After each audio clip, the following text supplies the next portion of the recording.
जय भीम, जय संविधान। मैं गौतम रत्ना अंबेडकर नेशन चैनल से, और आज हम हैं बाबा साहब भीमराव अंबेडकर के गांव में। गांव का नाम है आमडवे और डिस्ट्रिक्ट है रत्नागिरी। और बाबा साहब के परिवार से हमारे साथ में बुजुर्ग हैं, और अभी भी बहुत आते के साथ ही उन्होंने बहुत अच्छे से जय भीम के साथ यहाँ पर बात होती है, और उनसे बात करेंगे उनके परिवार के बारे में, उनके जीवन के बारे में। हमारे चैनल जो अंबेडकर नेशन है बाबूजी, वो बाबा साहब के नाम पर ही चैनल है। हाँ जी, चैनल का नाम ही अंबेडकर नेशन है। हाँ। तो हमारी कोशिश है कि हम बाबा साहब के जीवन से जितनी भी जुड़ी घटनाएं हैं, उनके जीवन की, उनको लोगों तक पहुंचाएं, ताकि लोग उनसे प्रेरणा लेकर के बाबा साहब के रास्ते पे चलने का काम करें। तो आप उनके परिवार से हैं, तो मैं समझ सकता हूँ कि उनके जीवन में आपसे, उनके जीवन के बारे में आपसे ज्यादा कोई नहीं जानता, ना बता सकता है, ना परिवार के बारे में। तो आप प्लीज हमारे दर्शकों को बताएं। बाबूजी, जो बाबा साहब की जो पढ़ाई है, क्योंकि जो बाबा साहब के जो पिताजी थे, रामजी बाबा, रामजी सतपाल जी ना, तो वो टाइम में वो जो नौकरी थी, कोई बड़ा वाला पद तो नहीं था, सूबेदार थे ना। तो सूबेदार तो कोई बहुत बड़ा पद तो नहीं होता था उस जमाने में। तो फिर उनको, बाबा साहब को पढ़ाने में आर्थिक तौर पे भी तो बहुत समस्याएं आई होगी। तो वो सब कैसे कैसे किया होगा उनको, और बाबा साहब तो विदेश में जाके भी पढ़े, तो ये सब कैसे हो पाया? जब मिलिट्री का, जब यहाँ पर वर्ण था, ब्राह्मण, क्षत्रिय, वैश्य, शूद्र यहाँ पर था, फिर भी जो मिलिट्री का कानून था ब्रिटिश लोग का, उनका जो सैनिक है वो दिन को परेड करने के बाद रात को सख्ती से पढ़ाई करना ही चाहिए। वो सख्ती से पढ़ाई होने से जो शिक्षा का अर्थ क्या, महत्व का, वो जाना सूबेदार ने, और अपने सब बच्चों को पढ़ाया वो जी, ये बात है। और जब वो रिटायर होके चले आए दापोली में, अभी बच्चों को पढ़ाना जरूरी है, बच्चों का पढ़ाने के लिए बम्बई जाना जरूरी है। तभी दापोली से लेके वहां बम्बई गया। पहली तो चौथी कक्षा 70 में पढ़े बाबा साहब, हाँ, और 5वीं जो 7वीं मराठा मंदिर हाई स्कूल बम्बई, 7वीं से 8वीं और 11वीं से 7वीं से 11वीं मैट्रिक था तभी, वहां पर एल्फिंस्टन हाई स्कूल में पढ़ाई किया, और 11वीं से BA तक एल्फिंस्टन कॉलेज में पढ़ाई किया है बाबा साहब ने। और BA के आगे फिर शिक्षा नहीं दे सकते उसको बाबा साहब, क्यों? हालत से बेकार है, और आर्थिक स्थिति, आर्थिक गरीबी है जी। उसके लिए वो, उनका जो दोस्त था कृष्णाजी अर्जुन किर्लोस्कर गुरुजी, उनको बोल दिया सूबेदार ने कि गुरुजी, उसको BA के आगे हम नहीं पढ़ा सकते हैं, हम गरीब है, और मेरा पेंशन और एक बच्चे का पगार, ये सब कुटुंब परिवार संभल के उसको पढ़ाना पड़ता है, इसके हम नहीं पढ़ा सकते हैं। तो उन्होंने बोला, सूबेदार जी तुम टेंशन नहीं लेना, मेरा पहचान सयाजीराव महाराज बड़ौदा का गायकवाड़ के पास आया। उन्होंने 2 महीने के पहले एक वर्तमान पत्र पेपर में दिया था, अगर किसी गरीब का बच्चा, लड़का, पिछड़ा वर्ग है और उनको पढ़ने का आगे आशा है, मगर गरीबी की वजह से पढ़ नहीं सकता है, उसको हम शिष्यवृत्ति दे सकते हैं। वो 8 दिन में बड़ौदा से चले आएंगे यहाँ पर।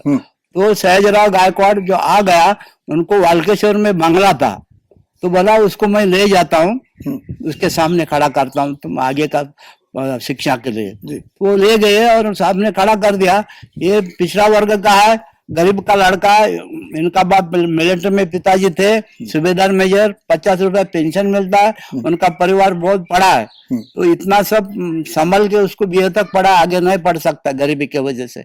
आप जो शिष्यवृत्ति जो है वो डिक्लेयर किया, उसको देंगे तो अच्छा है बोला। तो बाबा साहब को उन्होंने पूछा कि तुमने कितना तक पढ़ा? BA तक है, नाम सब जब बड़ा आगे MA पढ़ने के लिए तुमको आशा है? बोला हाँ। तो तुमको हम शिष्यवृत्ति देगा, पढ़ के तो क्या करेगा? तो उन्होंने बोला, ये पैदल जो कुचल लेता है मेरा समाज, यहाँ पर लोग पढ़ाई किया तो उनके लिए कुछ करना हो तो मैं करेगा, और मेरे देश के लिए, कि मेरा देश ब्रिटिश लोग ने धो के ले गया है। लड़का तो होशियार है, एक सवाल का 2 जवाब दिया है, तेरे को PhD के लिए मैं 25 रुपया शिष्यवृत्ति दे के भेज देता हूँ। फिर शाजीराव गायकवाड़ ने भेज दिया। भेज दिया। मगर जो तुम पढ़ाई करेगा ना वो नौकरी में पैसा कट हो जाएगा। हाँ। तो पढ़ने के बाद यहाँ पर बड़ौदा में आके नौकरी करो, समझो 100 रुपया पगार है, 50 काटूंगा, 50 तेरे को देगा।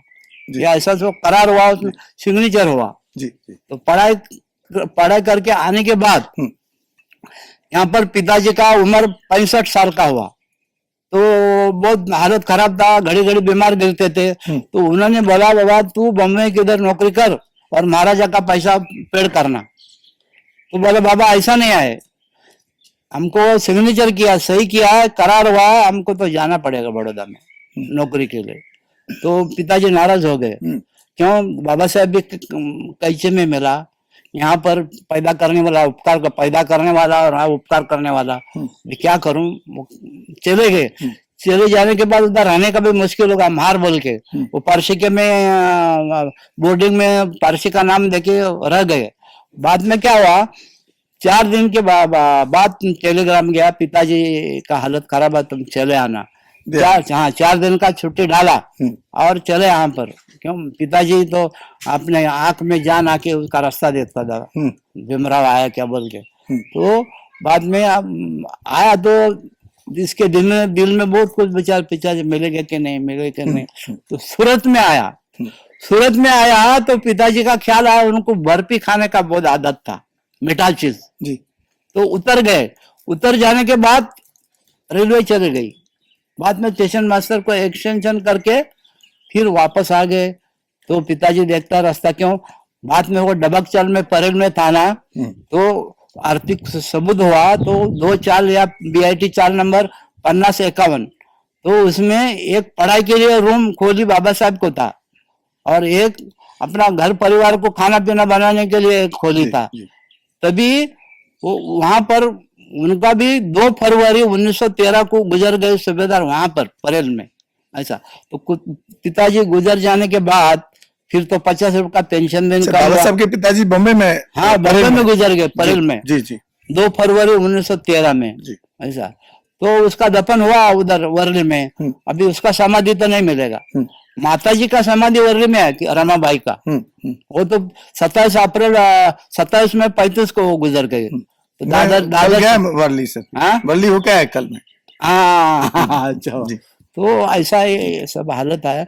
और अछूत अछूत का तो उसको भी सहन करना पड़ना चाहिए। एक मैं आपको बीच में रोक रहा हूँ बाबूजी। हाँ बोलो। ये बाबा साहब ने जो 22 प्रतिज्ञा लिखी, हाँ, वो उस 22 प्रतिज्ञा के अंदर ना तो वो मुस्लिम का विरोध करते हैं, मुस्लिम धर्म का, ना पारसी का करते हैं, ना किसी क्रिश्चियन का, किसी धर्म का विरोध नहीं करते हैं। सिर्फ हिंदू धर्म का ही विरोध बाबा साहब ने क्यों किया? हाँ। और जो हिंदुओं के देवी देवता और भगवान है, हाँ, वो सबको उन्होंने नकार दिया। हाँ। वो कहते कि ये तो है ही नहीं कुछ। हाँ, इसके पीछे क्या कारण है? क्या वो हिंदू धर्म का कुछ जातिवाद बाबा साहब के और आपके गांव में, यहाँ की जिंदगी में, या आप लोगों के साथ भी कभी ऐसा हुआ या उनके साथ होता था क्या, जिसकी वजह से वो इतना नाराज थे हिंदू धर्म से? जी।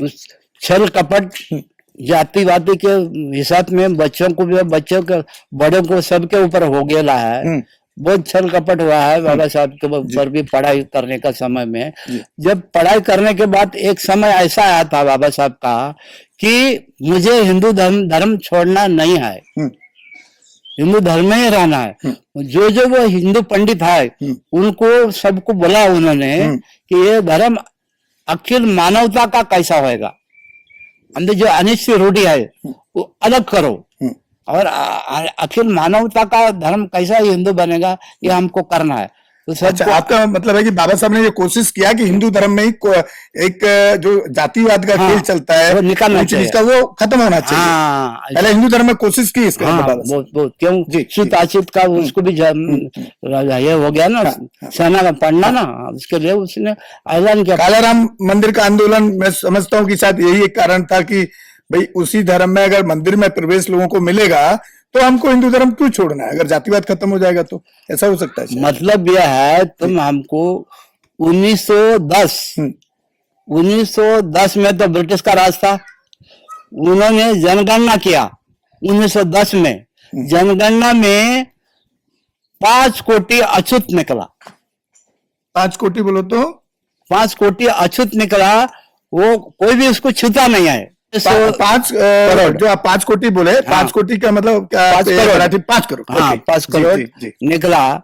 Hello friends, hi everyone, welcome to Rose Cinema, Rose Cinema पे आपका स्वागत है। जहां आपको देखने को मिलेगा roasting, hosting, action, comedy, suspense, sting.